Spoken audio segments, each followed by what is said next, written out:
So Joann stores finally decided to close all of them. It's about time. Hey everyone, and welcome to my channel. My name is Kyla if you're new here. If you're one of my return subscribers, thanks so much for stopping by.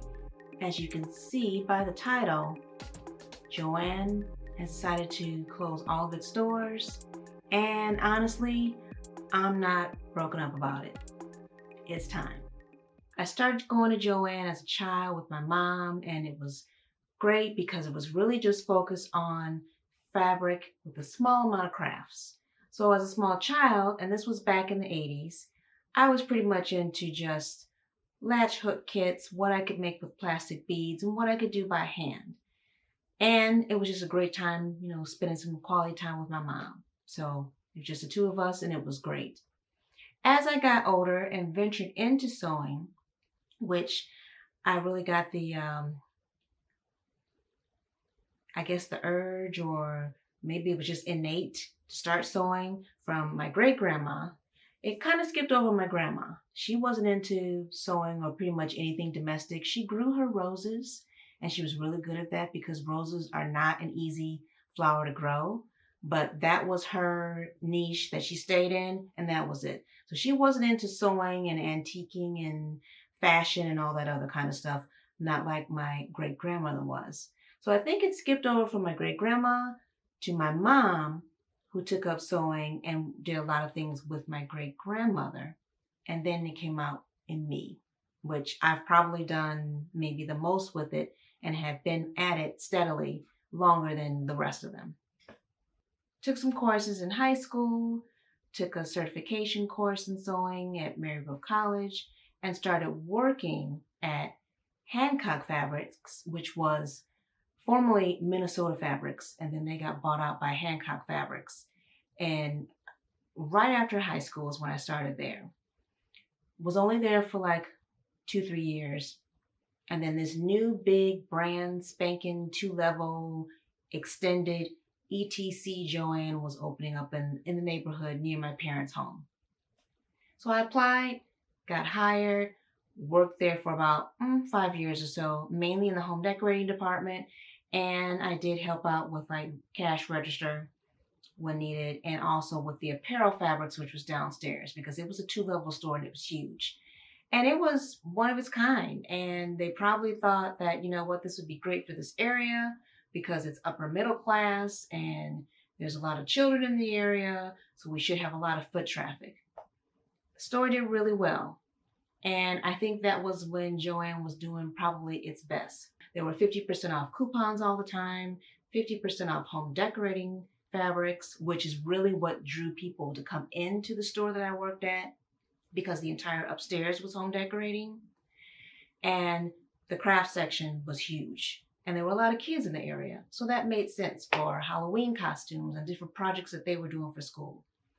I left right after Y2K, so 2001, and then continued on sewing just for alterations that I did for people, garments I made for myself, some bridal wear I did for some people, but I pretty much was a customer that was there for mainly notions. Joann started to change as far as the fabrics that they were getting in, and the fabrics got more expensive, but the quality wasn't that great, and the type of fabrics just weren't that great. They're pretty much just manufactured, pre-made for China, from China, for Joann. And that's pretty much what was starting to fill up the store. And I thought, you know what? This is really not for me. Let me start looking outside. And pretty much what you see me make that I've been showing with my YouTube videos are fabrics that I got from either online stores, independent designers through Etsy. And I'm fortunate enough to live in a state where I have some local fabric shops where you can get some unique, one-of-a-kind, good quality, and good priced fabrics. I've got Discount Fabric Outlet, and I've got Haberman Fabrics here, which is like a really big draw from people. We get people from Canada that drive over to Haberman for their bridal fabric.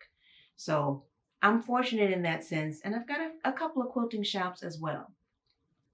Some of the stores that I went in, they were disheveled all the time. And not just recently where they announced they're closing, but they've been having issues for a long, long time. One location that I frequented had, or still has, leaking coming from the roof. And you know that's water filled with bacteria that's collecting. And it's been like that since before COVID. So I'm pretty sure nobody in corporate has a leak like that in their home. But it's okay for the employees to work in that condition? No. Come on, Joann.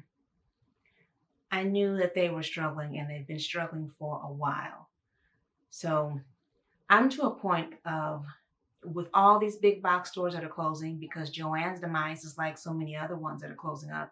Big Lots, Party City, Macy's is struggling, and so many more.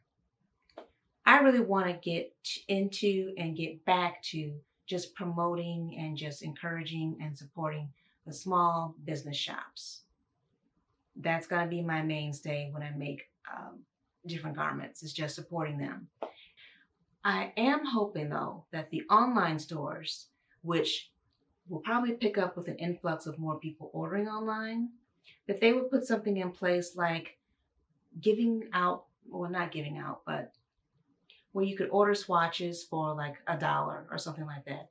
And then the money that you spend on that swatch can be turned around and used into purchasing as a credit for the fabric that you buy, up to a certain amount of time, just to keep people coming back and not just getting swatches and filling a bunch of fabrics and deciding to go somewhere else. So maybe they'll start to do that. I don't know. I have ordered swatches before and it's been really helpful for me. And what I've noticed with most of the online stores that I go to, when I order swatches, they send me a percentage off of some fabric to come back and purchase via text or via email.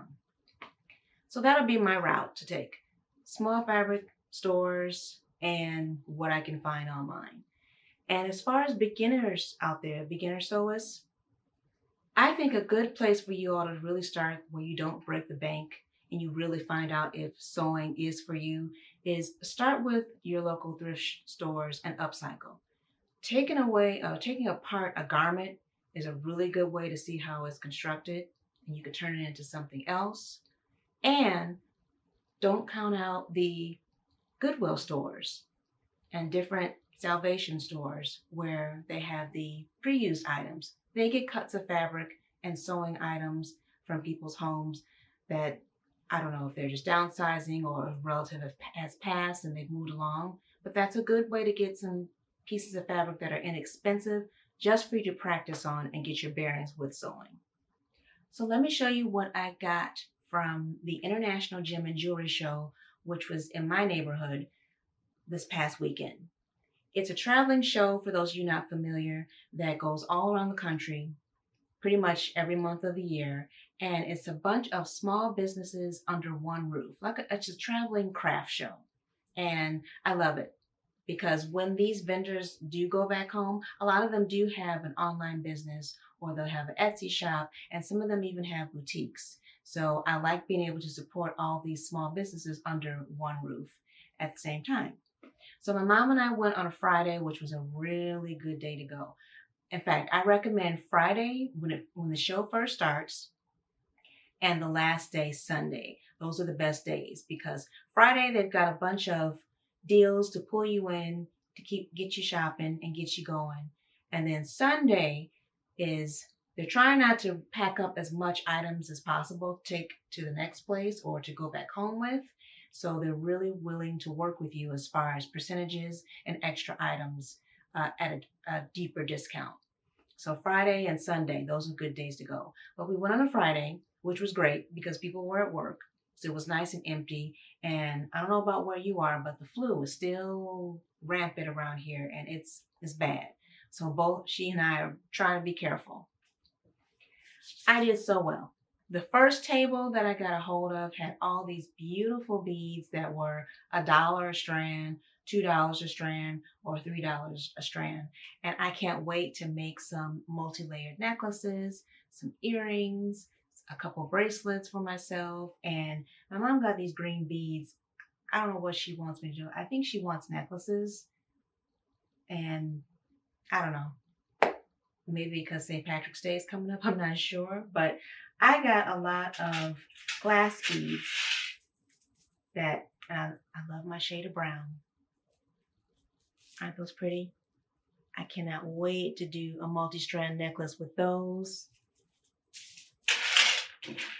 Mocha mousse or chocolate mousse, cocoa mousse, whatever you want to call the Pantone color for 2025. This was giving that color to me, and I love that they're see-through. That's going to be another multi-strand necklace. And I got some freshwater pearls, some cloisonne beads, some hand-blown glass beads, and yeah, I'll be doing that as well. Of course, I'm not going to stop sewing, but jewelry, mainly just beadworking. I do like to dabble into that every now and then to make things go with my garments. By no means am I a jeweler. I don't have a soldering machine. I've never worked with diamonds and all that kind of stuff. Just Swarovski crystals, semi-precious stones, beads, and pearls. So I got some necklaces coming up and some bracelets that I'm going to be cranking out. And you'll see them with some of the garments that I make coming up.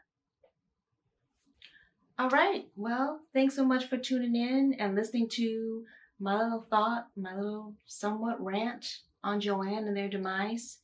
They played that game of Monopoly for a long time. If you research their history, you'll see how many stores that they acquired in order to become who they are or were. Oh well. We move on though. We're crafters. We're going to find other things to create with. And I can't wait to see what other people are going to come up with from other sources and what I'm going to be making myself.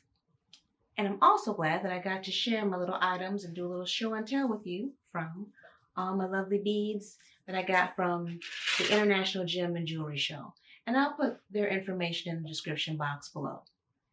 So thanks so much for stopping by. Please comment, like, and subscribe. And I will see you all in the next video. And I'll be back to sewing. Bye, everyone. This is one of the very last big projects that I was able to utilize one of the Viking embroidery machines at the Joann that I worked at to be able to complete this wedding gown.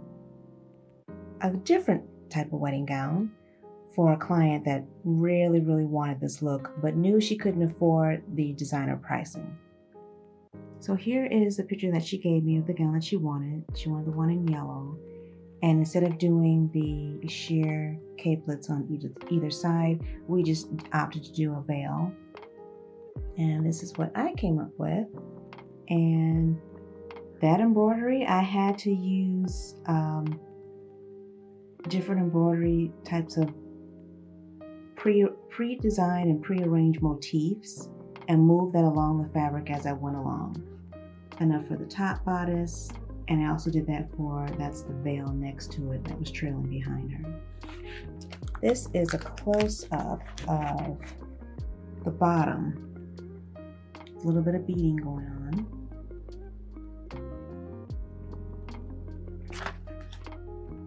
And then the embroidery up close. This was a lot of hours and one of my first really big sewing projects, and I know I didn't charge her nearly enough of what I should have, but she got the look that she wanted. And then this is the card that the ladies in my home decorating department signed, and one of my dear friends, who I'm still friends with, Lise McFarlane, who's a wonderful artist who went back home to Denmark. I miss her, but one day I'm going to get out there, Lise. I am. I'm going to come out there to see you and Anne-Marie. This was the card that she illustrated for me, and it was so fitting because this is what I was working on at that time. It was that dress, and I would be in that back room whenever I got a chance to get away from the floor, waiting on customers to embroider piece by piece by piece. And then I would take each piece home and rinse it or run it through cold water just to get the gel that was outside of each, I guess, bonding facing piece that I had to use to get the flowers onto the fabric. And the card says, we wish you all the best and hope to see you from time to time. Love from Home Deck, Wanda, Rebecca, Michelle, and Lise. Wanda and her husband moved to Florida. Rebecca's still here in Michigan. Michelle passed away some years ago. And my friend Lise, who's in Denmark. So yeah, I do have some good times that I remember working at Joann. I just wish that their exit could have been a little bit different. And that's a pincushion that they all gave me as well, that I still use to this day.